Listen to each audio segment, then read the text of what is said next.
The best way to make money during a gold rush is not to look for gold, it's to sell shovels. So if AI and technology is the gold, then what is the shovel? As the world is racing to modernize, so many companies need help using the metaphorical shovel because it's a lot more difficult to use than an actual shovel. So I'm looking to invest in companies that facilitate the use of AI and tech modernization. So how am I going to find one of these companies? My favorite way to start is with a stock screener. And here are the filters that I've been using lately that I have really been enjoying finding really good value. First, revenue growth greater than 5% over the next 5 years projected.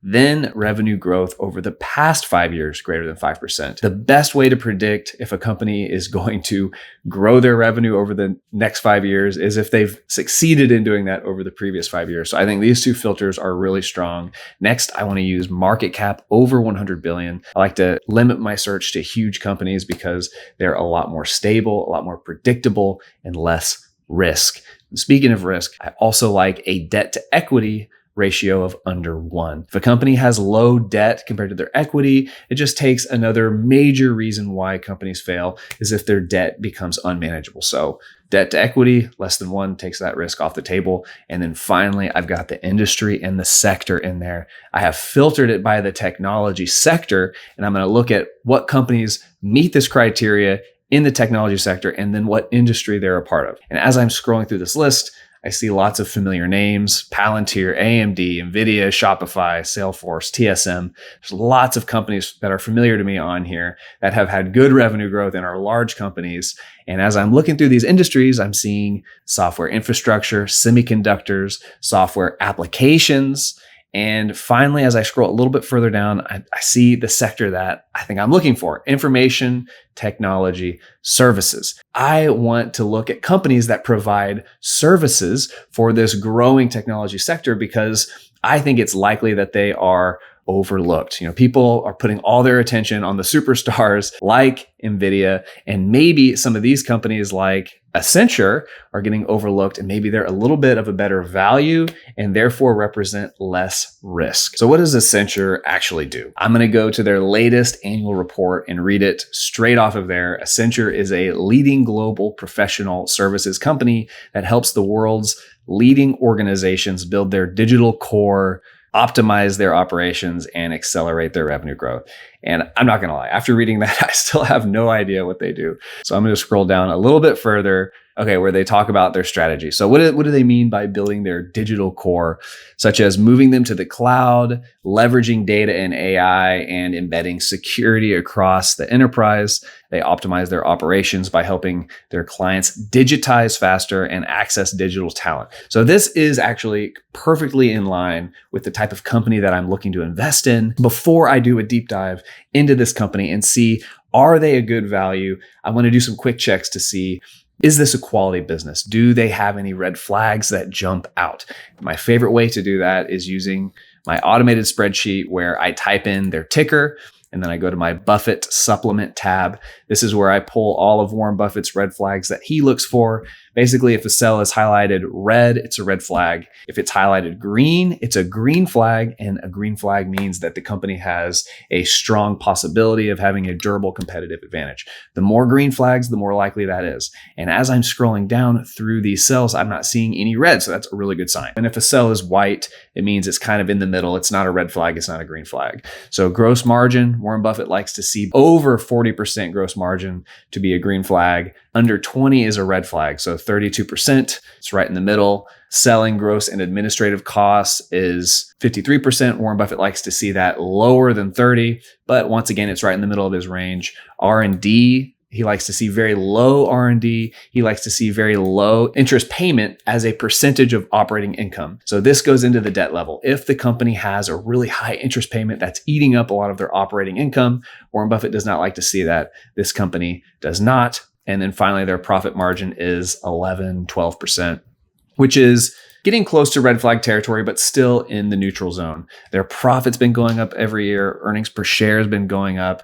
If I scroll down a little bit further, receivables, I'm not going to get into for this company. It doesn't really make sense. And long-term debt divided by profit. So if their long-term debt is a very large number compared to their profit, then this is going to be a big number. But as we can see, they can pay off their long-term debt with just 14% of their annual profit. So once again, supporting the idea that debt is not an issue with this company. Their retained earnings has been going up every year. Their goodwill has been going up every year. And then this graph right here is showing that their debt has had an uptick and their cash has gone down in the last year, which is normally a red flag. But I've already seen that their debt is so low that I'm not going to see this as an issue, especially considering their cash is greater than their total debt. So that looks really strong. Capital expenditures is low compared to their earnings. Depreciation is low compared to their earnings.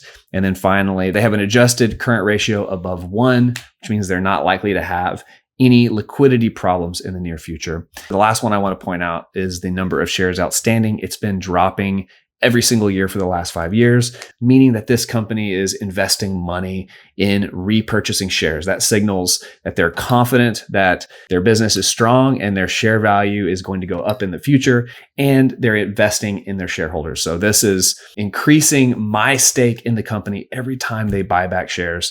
It's increasing the percentage of the company that I own, which results in the share price getting pushed up in value. So this company looks really strong at a first glance. Because Accenture doesn't have any red flags at all, I'm going to take this company to the next step, which is calculating the intrinsic value. I always calculate the intrinsic value of a company before I invest, because even if they are an incredibly high quality company, very strong, it still matters how expensive it is compared to their future profitability. If the company is just way overpriced, it doesn't matter how good it is, I'm still likely to lose money in the future if it can't meet the expectations that a high share price implies. So how do I calculate the intrinsic value? I like to use the discounted future free cash flow method. I like to look at free cash flow over earnings for a company, because free cash flow is the actual sum of money that a company has available every year to reinvest to build value for shareholders. And they can reinvest in their company in many ways. They can buy back shares, pay dividends, they can acquire other companies, or they can expand organically. So as long as they're using their free cash flow to do these things and they have lots of free cash flow compared to their share price, then it's going to be a great investment. Before we dive into calculating the intrinsic value, let's look and see, how does Accenture spend their free cash flow? So I can see that by going to stockanalysis.com, going to the financials tab. On the cash flow statement, I can see there are 3 major sections. We've got the operating cash flow, investing cash flow, and financing cash flow. These 3 categories add up to equal the net cash flow, how much cash comes in and out of the company every year. But that's not the free cash flow. The free cash flow is calculated by taking the operating cash flow and then subtracting capital expenditures. So I can see here the operating cash flow over the last 12 months is about $11 billion. They have spent $700 million on capital expenditures, and that means that the free cash flow is $10.2 billion. So what are they spending that money on? Well, let's look at the investing category. I can see that they are, over the last 5-6 years, they have spent billions and billions of dollars on cash acquisitions. They are buying companies. They are also investing hundreds of millions of dollars in securities, and then they have a little bit in other investing activities. But the primary takeaway here in this investing category is they are buying up other companies. In the financing cash flow section, I can see that they are issuing some long-term debt. They're paying it off. Their net issued debt is relatively low, except for in the last 12 months, they did issue $3.4 billion. So that is a relatively high amount. They issue a few $1 billion in common stock, but for the most part, they are repurchasing common stock. I'm seeing tens of billions of dollars here over the last 10 years, repurchasing common stock. And then finally, another $10 billion, at least over the last 5 years, in common dividends paid. So there are 3 major ways that I'm seeing this company reinvest, and that is through buying other companies, buying back stock, and then paying out dividends. So that looks really strong to me. Now, investing in other companies, this could go well or it could go poorly. They may be buying companies that don't really help them generate more revenue and generate more free cash flow. So one way I can check to see, do they have a good track record of creating value through investing, is I can go to the ratios section right here. If I scroll to the bottom, I can see these ratios right here: return on equity, return on assets, return on invested capital. So this is the one that I primarily use, return on invested capital. If I can hover my mouse, it'll give an explanation. Return on invested capital measures how effectively a company is at investing its capital in order to increase profits. And we can see the return over the last 6 years has been in the high teens or low 20s. And actually in 2019, they had 31% return on invested capital. So we are seeing a major return as shareholders on these investments. So they're investing their money effectively. So this all looks really good to me. I like the way they're reinvesting in the company. So now the question is, does their current share price make sense for the amount of free cash flow that they're generating? And so to do that, once again, I'm going to use my automated spreadsheet to calculate the intrinsic value of this company. So for this, I type in the ticker at the top. It automatically calculates the past free cash flow margin over the last 5 years. Free cash flow margin is the percentage of revenue that a company is able to generate free cash flow. So on average, over the last 5 years, their margin has been 15%. Now, I am reducing that average by 2.5 because down here on this table, you can see that they do spend money on stock compensation. And so I like to take that away from the free cash flow margin, which makes their new average 12.5. So if I scroll back to the top, you can see 15 minus 2.5. That brings me to a 12.5% free cash flow margin. Next, I am building into this spreadsheet them growing their margin by 0.5% per year. And we can see this visualized with this graph. The blue line is their free cash flow margin over the last 5 years. The yellow line is my projected free cash flow margin. And then the red line is their average free cash flow margin. Why do I think that they might be growing their free cash flow margin over the next 5 years? Well, first of all, if I go look at their historical free cash flow margin, I can see that it has grown on average over the last 10 years. So if I scroll to the income statement, I can see all of their margins: gross margin, operating margin, profit margin, free cash flow margin. And if I scroll back 10 years, their free cash flow margin was 12.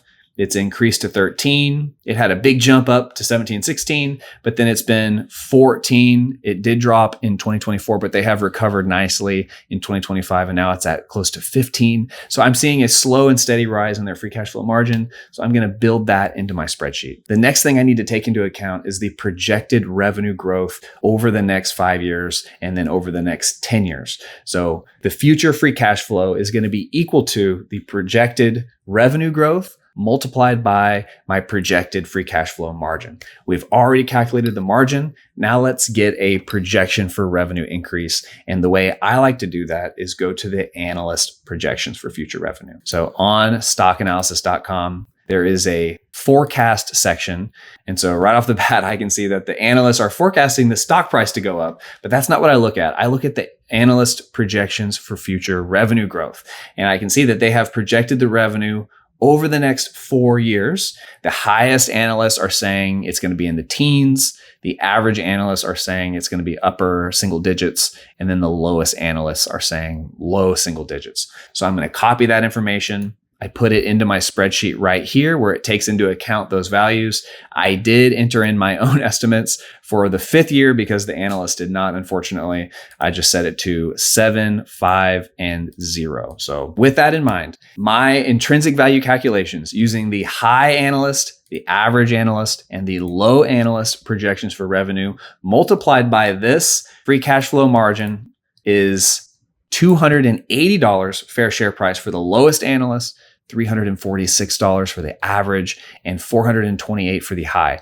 This high analyst represents a 52% upside. The average analyst represents a 23% upside. And then I can see that the lowest analyst is in line with the current share price today. So this is what the market thinks this company is worth, about $280 per share. Now, based on the free cash flow growth and the revenue growth, the average analyst is putting this share price at about $346. That's a 23% upside on top of the discount rate, which I just realized I need to explain. So future free cash flow, I have to discount those future cash flows because I don't want to pay the full price for cash flows in the future. I want to pay a discount for those cash flows. And this makes a lot more sense when you think about it in terms of a bond. If I am paying for a bond that's going to pay me $10 per year for the next 10 years, that's $100 over 10 years.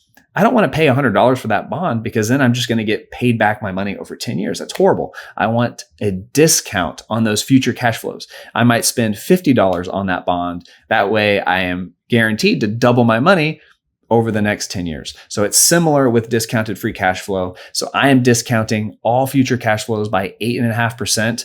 The way I get that number is I use alphaspread.com. I use the cost of equity. This is calculated by multiplying the equity risk premium by the volatility of the company and then adding the risk-free rate. The risk-free rate is the return that I could get if I invested in US Treasuries, something that's virtually guaranteed. And then I'm adding on top of that the equity risk premium, and I'm getting a cost of equity of about 8.5. So that is the discount rate that I'm using for this company. I'm also assuming next 5 years revenue growth of 3% and a perpetual growth rate of 3%. I always set perpetual growth rate to about inflation because a company cannot grow their revenue faster than inflation. Otherwise, they would eventually dwarf the US economy or whatever economy that they're in. So they can't grow forever faster than inflation. So that's what I set it equal to. So with those projections in mind, I'm seeing a really strong upside. Now, for my own projection, right here, we can see this cell, I'm using a 6% revenue growth rate for the next 5 years. So where do I get that? I look at the company's own revenue projections for the next year, and then that is where I set my own revenue projection. So right here, this is the third quarter fiscal year 2025 financial results call transcript. This is where they talk about their forward guidance. And right here, moving to full fiscal 25, they are saying that they are projecting 6 to 7% revenue growth over fiscal year 2024.